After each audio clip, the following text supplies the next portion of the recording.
All right. Hey, everyone. Welcome back to The Thoughtful Entrepreneur. I'm your host, Jen Amos. And today I have with me Joseph Hogue, who is the founder of Let's Talk Money. You can check out his company at myworkfromhomemoney.com and also his YouTube channel, Let's Talk Money. Joseph, welcome to the show. Jen, thanks for having me. Great to be here. Yeah, very happy to have you. I know we talked a little bit about this offline, but 2021, you don't feel really different or much different, do you? No, it's an arbitrary kind of thing, the turning the calendar, but I think it's psychological and important for people to feel like they can, put the past behind them and really reach out for that future. So I think it is important, just if not just in your head. Yeah, definitely. I hope that not too many people were so dependent on the new year, because my husband and I, we were watching the ball drop in New York City. And it was like live streamed and there was like no one there. And I think if anyone was looking for that excitement, like you would not get it in that live. It was a ghost town. Yeah. Yeah. So that was it's more of a mindset thing. Don't like, look toward the ball drop to give you that hope and think that things are going to change. But for sure, like you said, it's just a number. And I think that's funny coming from a money guy to be like, hey, it's just a number. So speaking of which, Joseph, for people that are getting to know you for the first time, let's talk money. What is that about? I know you have a YouTube channel. What do you talk about on there, and who tends to be attracted to your show? Sure. Well, I started the vlogs in 2014 after, a career in equity analysis and in finance, and really grew into the YouTube channel. It became just a great way to create that kind of face-to-face relationship with people, that community around it, like you can't with blogs. Or with traditional websites. So I really wanted to talk about everything finance. That's personal finance, investing, making money, making your money work for you, all that kind of stuff. But that's just not how YouTube works, right? YouTube works around a very distinct niche for each channel. You kind of get branded within a niche. So generally we talk mostly about investing, making your money work for you and that kind of thing. I love to talk though about online entrepreneurship, making money online and creating those online assets as well. Yeah. I just think about how, let's say, the typical financial advisor wouldn't be on social media strictly because of compliance, I think. And so it's quite fascinating that you have been able to build your business and talk about money and, use YouTube to be able to reach out to your audience and kind of build your clientele. I think it's quite impressive. I am curious to know, like, what do you feel like is what is like your shtick, if that makes sense? Like, what is the thing that like you feel like your followers keep coming back for? Well, I think, and this is probably the most overlooked but most important thing on YouTube, or really with any business, I think, is creating that brand. Creating, and especially on YouTube, creating your personality as a brand, and just creating a brand around your company or your business. And for me, it's been a lot about kind of professionalism. It's been a lot about service to the country and loyalty and what that means. So obviously, you can see it in the videos with, I generally wear a bow tie. So anybody that sees me here from my channel are going to be kind of shocked there. But, I dress a little bit differently, maybe a little bit more formally than a lot of YouTube channels. Obviously you can see in the background a lot that speaks to my past and my values. Yeah. And I think that's really what sets any business apart, right? Is being able to create a brand around that and those shared values and shared beliefs around a company, an online channel, blogs, whatever it may be. Yeah, I think it's so important now than ever for people to understand the importance of personal branding.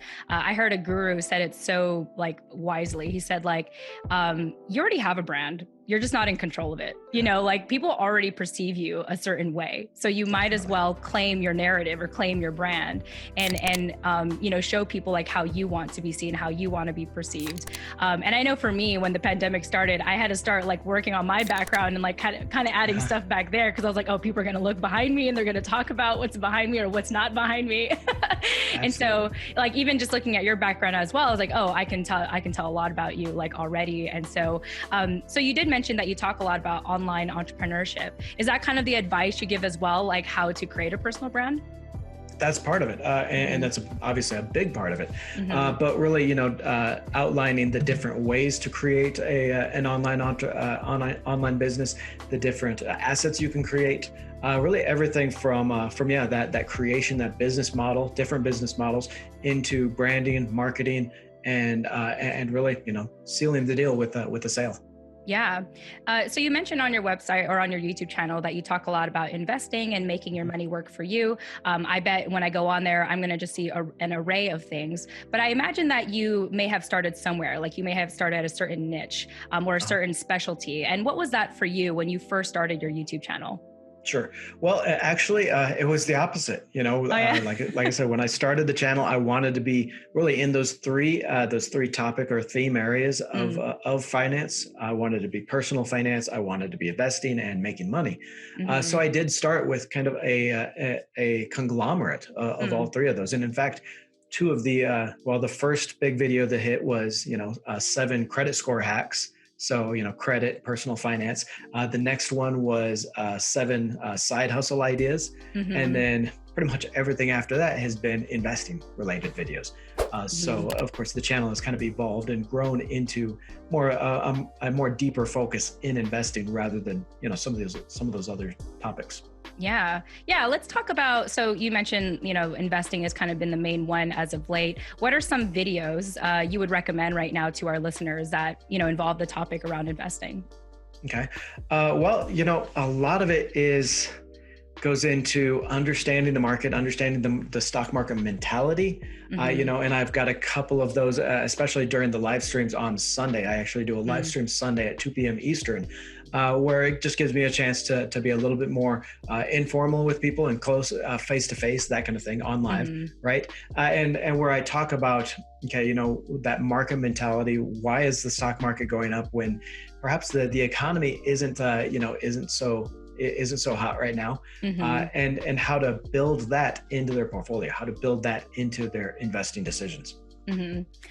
What do you say to people that are like, oh, you can't trust the stock market, it's so unpredictable, it goes up and down, yada, yada, yada. Like, do you have a response to that? It is. And, it's nice to say that there's just no reasoning to the stock market. It's totally disconnected from everything, including the economy, but there is a reason. And, there's always a reason for the investor sentiment that is driving the market at any one point.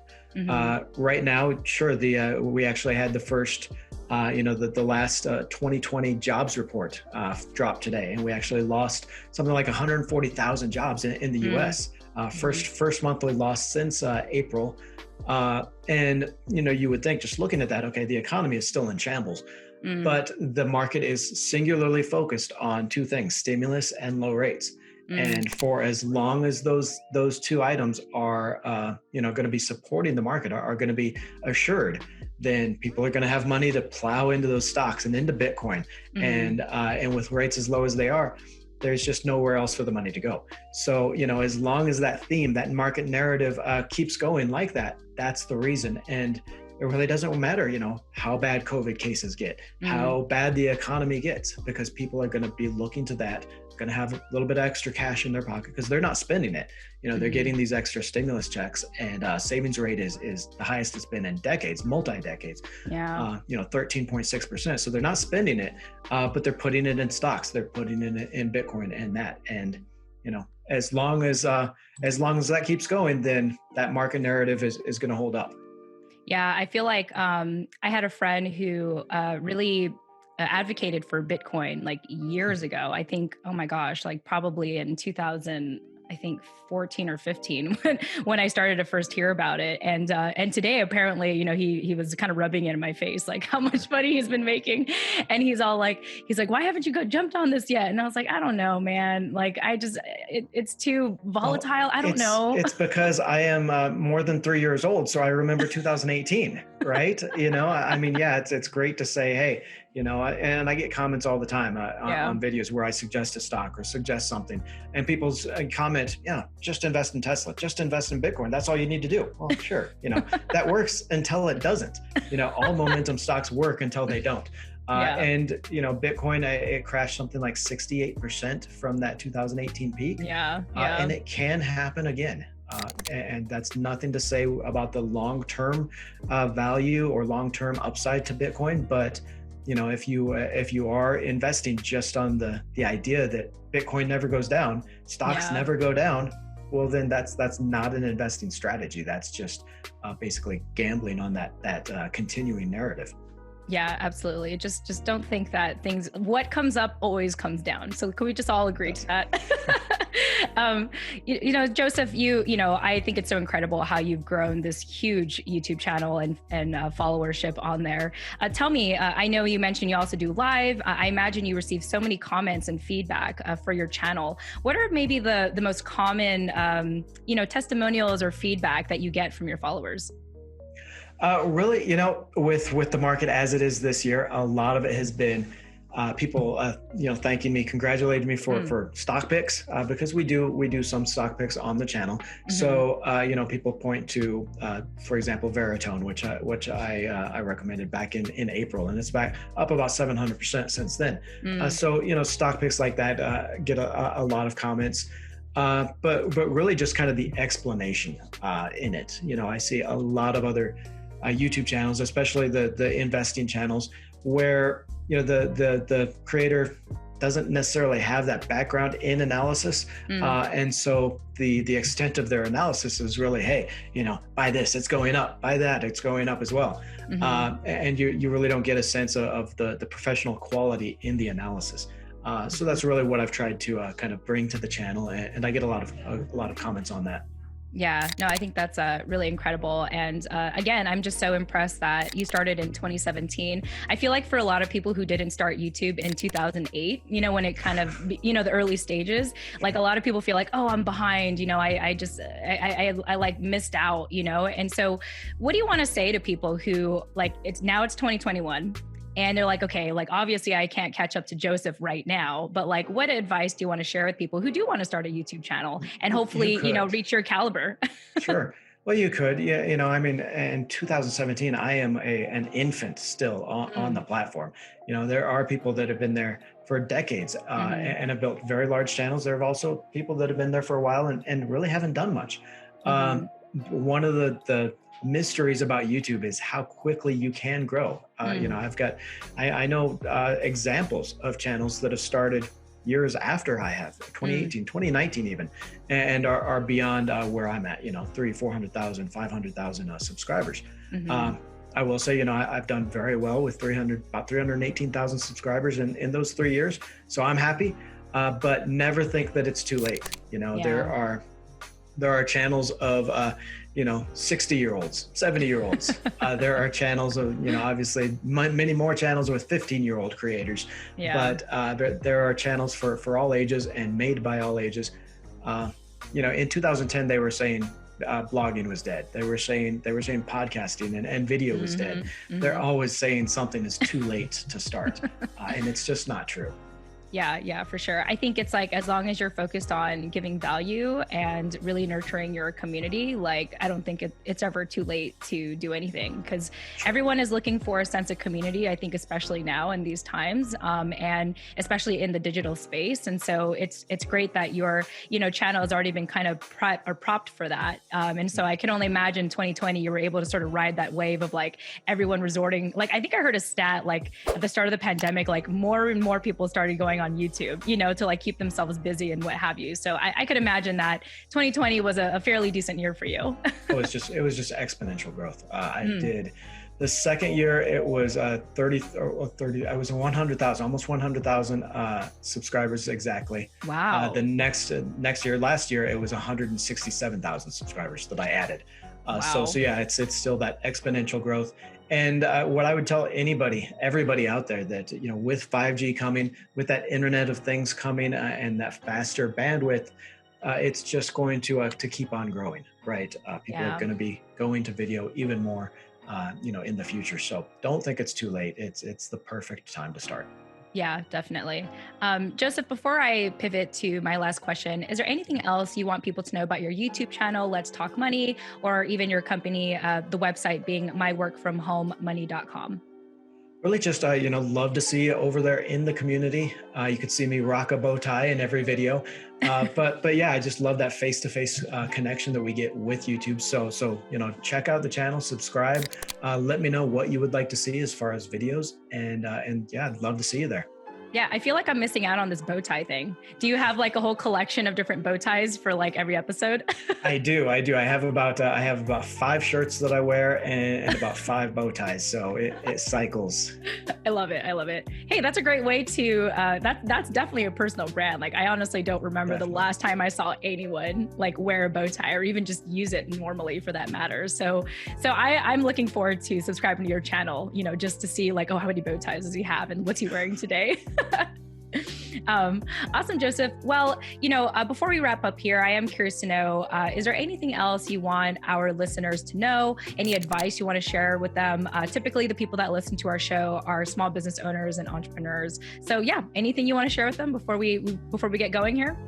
Sure. Well, we've talked about really YouTube as a business in itself already, but I think for any business, you need that video component. You need that video outreach tool, and any platform that can allow you to reach. Well, I reach a million views a month, so a million people a month.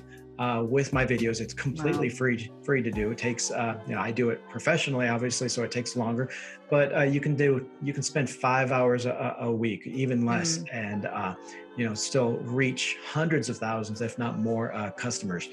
It's a great targeting tool.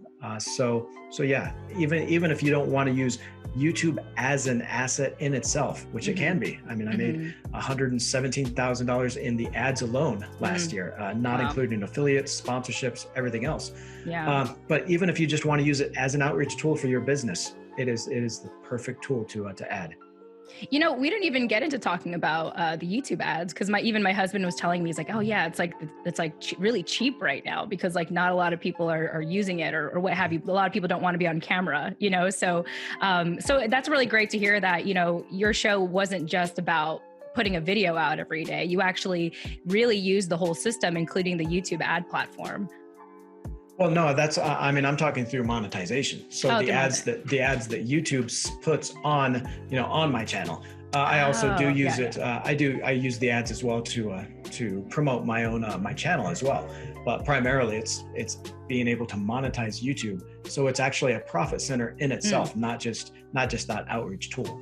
Yeah. Okay, cool. Thanks for clarifying. I was like, oh, that's so awesome. It's like you're already putting your videos up there and then YouTube kind of slaps ads in between. You happen to benefit from that. And that's just incredible.